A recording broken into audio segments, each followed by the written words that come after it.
नमस्कार, आप देख रहे हैं बीटी बाज़ार। मैं हूं तानिया अनेजा और इस वीडियो में हम बात करने वाले हैं state bank of India stock की। ये स्टॉक आज फोकस में है और इसके पीछे की जो वजह है वो ये है कि कोटक इंस्टीट्यूशनल इक्विटीज़ ने अपनी बाय रेटिंग जो है वो मेंटेन रखी है इस पर्टिकुलर बैंकिंग स्टॉक पर, और अपना जो टारगेट प्राइस है वो अब बढ़ा के 850 कर दिया गया है। आपको बता दें, ये जो टारगेट प्राइस था वो 760 रुपये था पहले, और अब उन्होंने ये टारगेट प्राइस बढ़ाकर 850 रुपये कर दिया है।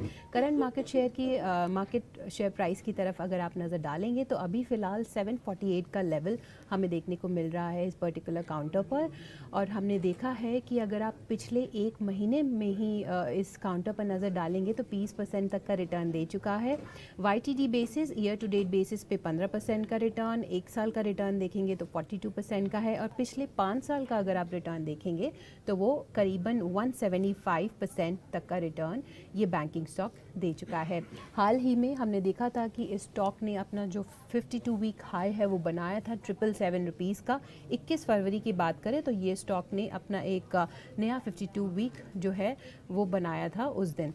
इसके अलावा बहुत सारी रीजंस हैं जिसके तहत कोटक इंस्टीट्यूशनल इक्विटीज़ ने अपना जो ये बुलिश व्यू है वो इस स्टॉक पर रखा है। उनका ये मानना है कि अगर आप और PSU बैंक से कंपेयर करेंगे तो SBI जो है वो आने वाले समय में आउट परफॉर्म कर सकता है।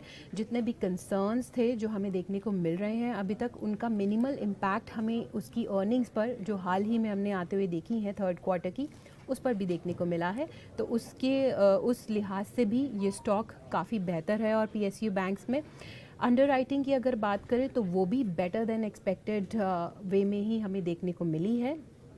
तो ये वो ऐसे तमाम रीजंस हैं जिसके तहत कोटक इंस्टीट्यूशनल इक्विटीज़ ने अपना जो बुलिश व्यू है वो SBI पे बनाए रखा है। पर आपको ये भी इन्फॉर्म करना ज़रूरी है कि हाल ही में गोल्डमैन सैक्स ने 3 बैंक्स को डाउनग्रेड किया था, उसमें से एक SBI भी था। तो गोल्डमैन सैक्स की अगर रिपोर्ट की बात करें तो SBI, ICICI बैंक और येस बैंक, ये बैंक्स थे जिनको डाउनग्रेड रेटिंग उसकी तरफ से आती हुई दिखी थी। हमने देखा था कि रिपोर्ट में काफ़ी सारे रीजंस मेंशन थे, जैसे कि उन्होंने बोला था कि जो अर्निंग्स हैं फाइनेंशियल सेक्टर्स की, उनके लिए काफ़ी सारे हेडविंड्स जो हैं वो आने वाले समय में हमें देखने को मिल सकते हैं। जो गोल्डीलॉक्स पीरियड है समाप्त हो चुका है, और गोल्डीलॉक्स पीरियड्स की अगर आप बात करें तो उसका मतलब ये होता है कि जो स्ट्रॉन्ग ग्रोथ का पीरियड होता है या जो स्ट्रॉन्ग प्रॉफिटेबिलिटी विजिबिलिटी होती है उस चीज़ में, उसका पीरियड होता है, वो आने वाले समय में आपको नहीं देखने को मिल सकता है।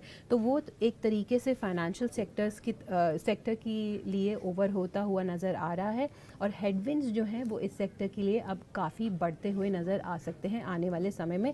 जो उनका टारगेट प्राइस था SBI के लिए वो था 741 रुपीज़, और उनका ये भी मानना था जो रिटर्न ऑफ एसेट है SBI का वो भी आगे चलकर आपको मॉडरेट होता हुआ नज़र आ सकता है। और उसके पीछे की जो वजह ये है वो है कि मार्जिन्स पर हमें कंटिन्यूड जो है वो प्रेशर नज़र आता हुआ दिख रहा है।